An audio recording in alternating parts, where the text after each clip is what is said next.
Hello दोस्तों, आज हम जानेंगे कि कैसे चक्रव्यूह में वीर अभिमन्यु का वध हुआ। कुरुक्षेत्र में कौरवों और पांडवों के बीच 18 दिन तक घमासान युद्ध चला था।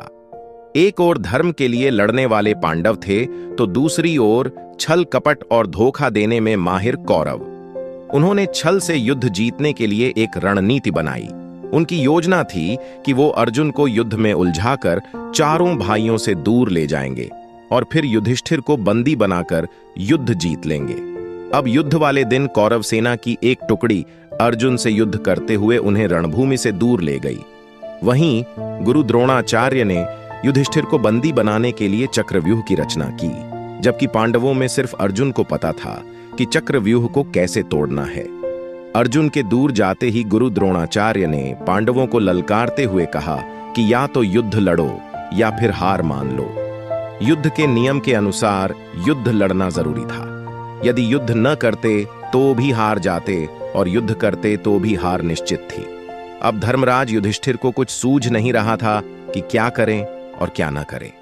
उसी समय धर्मराज युधिष्ठिर के सामने एक युवक खड़ा हुआ और कहा, काका श्री, मुझे चक्रव्यूह को तोड़ने और युद्ध करने का आशीर्वाद दीजिए। यह युवक कोई और नहीं बल्कि अर्जुन का पुत्र अभिमन्यु था। अभिमन्यु अभी मात्र 16 वर्ष का ही था, लेकिन सभी जानते थे कि वह युद्ध कौशल में अपने पिता के जैसा ही निपुण है। युधिष्ठिर ने अभिमन्यु को मना किया, लेकिन अभिमन्यु नहीं माना और उसने कहा, मुझे चक्रव्यूह तोड़ना आता है। जब मैं अपनी मां के गर्भ में था तो पिता ने मां को चक्रव्यूह तोड़ने का तरीका बताया था।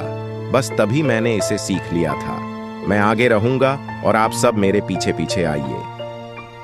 हार मानकर युधिष्ठिर ने अभिमन्यु की बात मान ली और सभी युद्ध के लिए तैयार हो गए। सबसे आगे अभिमन्यु था और बाकी सब उसके पीछे।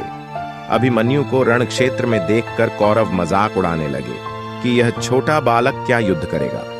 लेकिन जब उन्होंने अभिमन्यु के युद्ध कौशल को देखा तो उनके पसीने छूट गए।